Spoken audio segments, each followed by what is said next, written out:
यहाँ पर पूनम के ससुराल वालों की गलती नज़र आ रही है, क्योंकि उन्होंने बताया कि वहाँ पर जब ये हादसा हुआ था उस समय जो है वहाँ पर पूनम के ससुराल वाले पहले पहुँच चुके थे। मतलब जो पूनम के पति थे, देवर थे या उनके घर के अन्य सदस्य जो थे वो घटनास्थल पर पहुँच चुके थे, लेकिन वो प्यारेलाल को छोड़कर इस बात में ज़्यादा अपनी दिलचस्पी दिखा रहे थे कि उस ट्रक का नंबर पता किया जाए, किस ट्रक से एक्सीडेंट हुआ है, ताकि उसको पकड़ने के बाद में उस पर क्लेम किया जा सके, उससे मतलब जो है मुआवजे के तौर पर रुपए लिए जा सकें। 20-25 लाख तक की उन्होंने बात कही थी कि इस तरह की बातें हो रही थी, और सब कुल मिला के उन्होंने जो है प्यारेलाल को अस्पताल पहुँचाने में कोई दिलचस्पी नहीं दिखाई। मानना ये है कि शिवानी ने उनको मदद के लिए जो पैसे दिए थे वो पैसे गोरेलाल भाई और उनके परिवार को नहीं फले, और शिवानी जहाँ पर भी मदद करती हैं उनके साथ में कुछ ना कुछ गलत हो जाता है और उनका पैसा किसी को नहीं फलता है। इस तरह के कमेंट मेरे वीडियो पर भी आए हैं।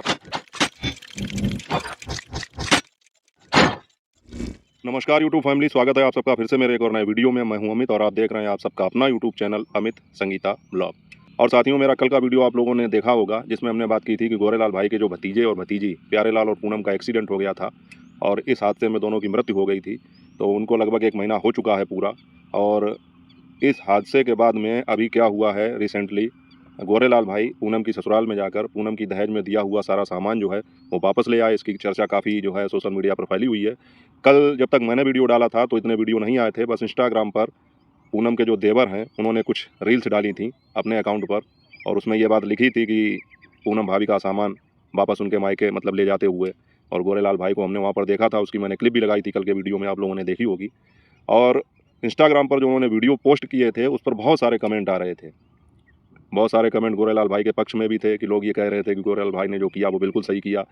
अब उनके भतीजे और भतीजी दोनों ही नहीं रहे तो सामान अपना वहाँ पर क्यों छोड़ना। बहुत सारे लोग जो हैं पूनम के ससुराल वालों के पक्ष में, उनके पति के पक्ष में उधर भी कमेंट कर रहे थे कि इनके साथ जो हुआ गलत हुआ, उनको अपना सामान वापस नहीं ले जाना चाहिए था। इस तरह कहाँ होता है, कहाँ की रीत है कि शादी के बाद में अगर कोई हादसा हो जाए तो पत्नी का सामान पति के मतलब जो है घर से वापस ले जाया जाए, ऐसा तो कहीं नहीं होता है। तो सब कुल मिला के मिली जुली प्रतिक्रिया थी। तो साथियों, मैंने कल एक वीडियो देखा था जिसमें मैंने बताया था कि ये प्रत्यक्षदर्शी हैं जो वहाँ पर उस समय मौजूद थे। उस घटना के समय तो वहाँ पर मौजूद नहीं थे, लेकिन उस घटना के बाद में जब गोरेलाल भाई के घर पर प्यारेलाल की मिट्टी आई हुई थी, उसके बाद में जब जो भी प्रोग्राम हुए उन सारे प्रोग्राम में वो शामिल रहे। तो मैंने कहा था कि अगर उनका वीडियो आया और उन्होंने कहा था कि हम 5 बजे डालेंगे, तो उसको देखने के बाद में ही कुछ निर्णय हो पाएगा कि वाकई में आखिर वजह क्या थी, किस वजह से ये सारा सामान वापस आया, किसकी गलती थी, किसकी गलती नहीं थी। तो कल के वीडियो में मैंने ऐसा कुछ स्पष्ट नहीं किया था, और मैंने ये कहा था जब तक पूरी सच्चाई की जानकारी ना हो जाए तब तक किसी पर भी कोई भी इल्ज़ाम लगाना या किसी के विषय में भी नकारात्मक सोचना अच्छी बात नहीं है। और आप लोगों ने मेरी इस बात का समर्थन भी किया। और साथियों, फिर मैंने आज सुबह देखा उनका वीडियो आया हुआ था, कल उन्होंने किसी कारणवश नहीं डाल पाया, और आप सब लोग उनको बहुत ही अच्छी तरीके से जानते होंगे। जी, हम बात कर रहे हैं पार्लर वाली जो गीता जी हैं दिव्यापुर की, उनकी बात कर रहे हैं। तो साथियों, गोरेलाल भाई के यहाँ जो भी ये हादसा हुआ है उस हादसे के बाद में गीता जी का वहाँ पर बराबर आना जाना रहा, और वो वहाँ पर शोक संवेदना देने भी गई, और जो भी प्रोग्राम होते हैं जिसमें लेडीज़ें महिलाएं वगैरह जाती हैं उनमें वो शामिल भी रहीं। अपने वीडियो के माध्यम से उन्होंने जानकारी दी थी, तो उनका ही मैंने वीडियो देखा था, और जिसमें उन्होंने कहा था कि मैंने अमित भाई का वीडियो देखा है, तो इसके विषय में जो भी बात है और गोरेलाल भाई क्यों अपना सामान सारा वापस ले आए उसकी सच्चाई मैं अपने वीडियो में बताऊंगी। तो मैं उनके वीडियो का वेट कर रहा था, और मैंने कहा भी था कि अगर मुझे उनके वीडियो में कुछ इस प्रकार की जानकारी मिली कि जो लॉजिकल होगी तो उसके विषय में हम बात करेंगे। और साथियों, आज सुबह उनका वीडियो आया, और उनके वीडियो आने के बाद में बहुत सारे वीडियो आए, बहुत सारे हमारे रिएक्शन देने वाले साथियों ने जो है रिएक्शन दिए भी हैं। आप लोगों को जानकारी हो गई होगी, लेकिन चूंकि मैंने ये बात कल बताई थी तो इस बात को पूरी तरह से अपने अंजाम तक ले जाना भी मेरा फ़र्ज़ था। तो मैंने कल ये बात बताई भी थी आप लोगों को कि उनका वीडियो आएगा, उसको देखने के बाद में ही ये क्लियर हो पाएगा कि कौन सही है कौन गलत। तो उनका वीडियो मैंने देखा, और उनके अनुसार ये चीज़ तो पूरी तरह से साबित हो गई है कि गोरेलाल भाई जो हैं या गोरेलाल भाई के परिवार के लोग अपनी इच्छा से वो सामान सारा वापस वहाँ से लेकर आए हैं। उसके पीछे उन्होंने 2-3 ऐसे कारण बताए हैं जिनको सुनने के बाद में ऐसा ही लगता है कि वाकई में उन्होंने जो किया वो कोई गलत नहीं था, ऐसा उनको करना चाहिए था। तो वो जो कुछ चीज़ें जो हैं जो मैं आप लोगों के सामने रखूँगा, और आप लोग अपने विवेक के अनुसार कमेंट करके बता सकते हैं कि क्या सही है क्या गलत। बाकी साथियों, आज की जो सारी चीज़ें हैं मैं गीता जी के बताए अनुसार वो सारी चीज़ें आपके सामने रख रहा हूँ, और मैं मानता हूँ कि उन्होंने जो जानकारी दी होगी वो बिल्कुल सही होगी, क्योंकि वो बराबर वहाँ पर बनी रही हैं। सारी चीज़ें उनके सामने हुई, सारी बातें उनके सामने हुई, और उन्होंने ये बताया कि जो प्यारेलाल की दादी थीं उन्होंने भी जो है उनसे बात हुई उनकी। और उसके अलावा वहाँ पर जब बहुत सारी महिलाएं होती हैं, किसी भी घर में कोई अगर इस प्रकार की घटना हो जाती है तो परिवार की, गांव की, हर जगह की मतलब सारी महिलाएं इकट्ठी होती हैं और सारी चीज़ें खुलकर सामने आ जाती हैं। तो मुझे लगता है कि उन्होंने जो बातें बताई हैं उसमें यही एक बहुत बड़ा कारण रहा होगा जिसके कारण गोरेलाल भाई ने और उनके परिवार ने यह निर्णय लिया कि हमको सारा सामान वापस लेना चाहिए। और साथियों, एक चीज़ मैं यहाँ पर और स्पष्ट कर दूँ कि मैं अपने चैनल पर जो भी जानकारी आपको देता हूँ ये सोशल मीडिया से एकत्रित की हुई जानकारी है, क्योंकि मैं जो चीज़ें देखता हूँ, जो ऑब्जर्व करता हूँ, उसी के हिसाब से आपको रिएक्शन देता हूँ। क्योंकि उस पूरी घटना के समय मैं वहाँ पर मौजूद नहीं था, और ये सारी चीज़ें जो हैं मुझे सोशल मीडिया की जो एक्टिविटी है उसी से मुझे जानकारी हुई है। तो साथियों इन सारी चीज़ों की मैं अपनी तरफ से पूरी तरह से पुष्टि नहीं करता। साथियों इस वीडियो में मैं जो भी बातें आपको बताऊंगा ये सोशल मीडिया से मिली हुई जानकारी पर आधारित है। साथियों गीता जी के अनुसार वो बराबर जो है जब से प्यारेलाल की मिट्टी घर पर आई थी और ये हादसा हुआ था वहाँ पर आती जाती, और साथियों वहाँ पर जो महिलाएं थीं, गोरेलाल भाई की घर की महिलाएं थीं और भी जो भी वहाँ पर आई हुई थी उन सबसे उनकी बातचीत हुई। तो साथियों यहाँ पर पूनम के ससुराल वालों की गलती नजर आ रही है, क्योंकि उन्होंने बताया कि वहाँ पर जब ये हादसा हुआ था उस समय जो है वहाँ पर पूनम के ससुराल वाले पहले पहुँच चुके थे। मतलब जो पूनम के पति थे, देवर थे या उनके घर के अन्य सदस्य जो थे वो घटनास्थल पर पहुँच चुके थे और पूनम की तो ऑन द स्पॉट डेथ हो ही चुकी थी, क्योंकि उनकी हालत इस प्रकार से हो गई थी, उनके सर के ऊपर से ही गाड़ी का पहिया निकल गया था, तो उनकी वहाँ पर मृत्यु हो चुकी थी। लेकिन प्यारेलाल जो थे वो अचेत अवस्था में थे और ये सभी को मालूम है। शिवानी ने भी ये बात अपने वीडियो में बताई थी और ये भी शिवानी ने प्रश्न खड़ा किया था कि अगर वहाँ पर उनको जल्दी से कोई मदद मिल जाती या जल्दी से वो हॉस्पिटल पहुँच जाते या लोगों ने वहाँ पर उनको फर्स्ट एड दिया होता, जिस प्रकार से CPR दिया जाता उस प्रकार से, तो शायद उनकी जान बचाई जा सकती थी। और इसी चीज़ का खुलासा करते हुए गीता जी ने ये बताया है कि वहाँ पर उनके ससुराल वाले पहले से ही मौजूद थे, लेकिन वो प्यारेलाल को छोड़कर मतलब रोने पीटने में और इन सारी चीज़ों में व्यस्त रहे। प्यारेलाल को सही टाइम पे उन्होंने हॉस्पिटल नहीं पहुँचाया, जबकि अगर घर वाले मौजूद होते हैं तो अगर एक फ़ोन करते तो एम्बुलेंस पहुँच जाती, लेकिन उन्होंने ऐसा नहीं किया। और साथियों वो लोग उस ट्रक को ढूंढने में उन्होंने ज़्यादा दिलचस्पी दिखाई जिससे प्यारेलाल और पूनम का एक्सीडेंट हुआ था, उसका नंबर पता करने की कोशिश करते रहे। लेकिन साथियों प्यारेलाल जो वहाँ पर अचेत अवस्था में थे उनको उन्होंने लापरवाही से लिया और उनको जो है जल्दी से अस्पताल नहीं पहुँचाया, जिसकी वजह से उनकी जो है डेथ हो गई। और बाद में जब यहाँ पर गोरेलाल भाई और उनके परिवार के लोग जब पहुँचे उसके बाद में उनको वहाँ पर पहुँचाया गया। उनके अनुसार पूनम के ससुराल वाले इस बात में ज़्यादा अपनी दिलचस्पी दिखा रहे थे कि उस ट्रक का नंबर पता किया जाए, किस ट्रक से एक्सीडेंट हुआ है, ताकि उसको पकड़ने के बाद में उस पर क्लेम किया जा सके, उससे मतलब जो है मुआवजे के तौर पर रुपए लिए जा सकें। 20-25 लाख तक की उन्होंने बात कह दी कि इस तरह की बातें हो रही थी और सब कुल मिला के उन्होंने जो है प्यारेलाल को अस्पताल पहुँचाने में कोई दिलचस्पी नहीं दिखाई। उनके अनुसार उनके घर की बहू की डेथ हुई थी, वो बात ठीक थी, लेकिन ये लड़का भी उनके यहाँ रह रहा था तो इसको भी देखना उनकी पहली प्राथमिकता थी, लेकिन उन्होंने अपनी जिम्मेदारी सही तरीके से नहीं निभाई और वो सब इसी चक्कर में लगे रहे किसी तरह हमको उस ट्रक का पता चल जाए, किसी तरह से मतलब जो है पूनम की बॉडी जल्दी वहाँ पर अस्पताल में पहुँचे और उसका पोस्टमार्टम हो, रिपोर्ट हो, उसके अनुसार हम जो है मुआवजे की मांग कर सकें। इन सब चीज़ों में लगे रहे और इन्हीं सब बातों से खिन्न होकर या चिढ़कर कहना चाहिए गुस्सा होकर गोरेलाल भाई और उनके परिवार ने यह निर्णय लिया कि हमें अपना सामान वापस ले लेना चाहिए। तो साथियों ये बिल्कुल सही बात है, इसमें मुझे कोई गलत बात नज़र भी नहीं आ रही है कि यहाँ पर अगर इस तरह का बर्ताव हो रहा है तो वाकई में ये तो सही बात है कि वहाँ पर कोई मतलब ही नहीं बनता है सामान छोड़ने का, क्योंकि इनके यहाँ के तो एक बच्चा भी चला गया, एक बच्ची भी चली गई। उसके बाद में जो सामान इन्होंने दिया था उसको ऐसे लोगों के पास में छोड़ने से क्या फ़ायदा जो हर जगह पर अपना फ़ायदा देख रहे हों। उनको इस बात की चिंता नहीं रही कि हमें पहले जो आदमी घायल है उसको अस्पताल में पहुँचाएं, क्योंकि जो चला गया वो तो चला ही गया है, लेकिन जो बचाया जा सकता था उसको बचाने की उन्होंने कोशिश भी नहीं की। और साथियों यहाँ पर एक चीज़ और सामने आई है कि गोरेलाल भाई और उनके परिवार की महिलाओं ने कुछ प्रश्न, जायज़ प्रश्न खड़े किए मेरी नज़र में, कि जब उनके यहाँ पर गाड़ी की व्यवस्था थी, 4 पहिया वाहन की व्यवस्था थी, तो उसके बावजूद प्यारेलाल को मोटरसाइकिल से अपनी गर्भवती पत्नी के साथ में जो पूनम के पति थे उन्होंने क्यों भेजा? ड्राइवर को भी भेज सकते थे, घर पर गाड़ी थी उससे भेज सकते थे। क्योंकि साथियों जिनके यहाँ 4 पहिया की व्यवस्था होती है, 4 पहिया वाहन की व्यवस्था होती है, तो वो लोग यही सोचते हैं कि गर्भावस्था की हालत में अगर लेडीज़ को जो है मोटरसाइकिल से ना ले जाया जाए तो ज़्यादा बढ़िया है। और उनके यहाँ ड्राइवर की मौजूदगी होते हुए भी उन्होंने प्यारेलाल के साथ मोटरसाइकिल पर भेजा। अब साथियों ये एक इत्तेफाक भी हो सकता है, लेकिन अगर उन्होंने ऐसा नहीं किया होता तो शायद आज पूनम और प्यारेलाल जिंदा होते। तो ये कुछ प्रश्न भी हैं जिनको वहाँ की महिलाएं जो हैं खड़ा कर रही हैं और उनका कहना ये है कि इस तरह की गलती उन्होंने की है,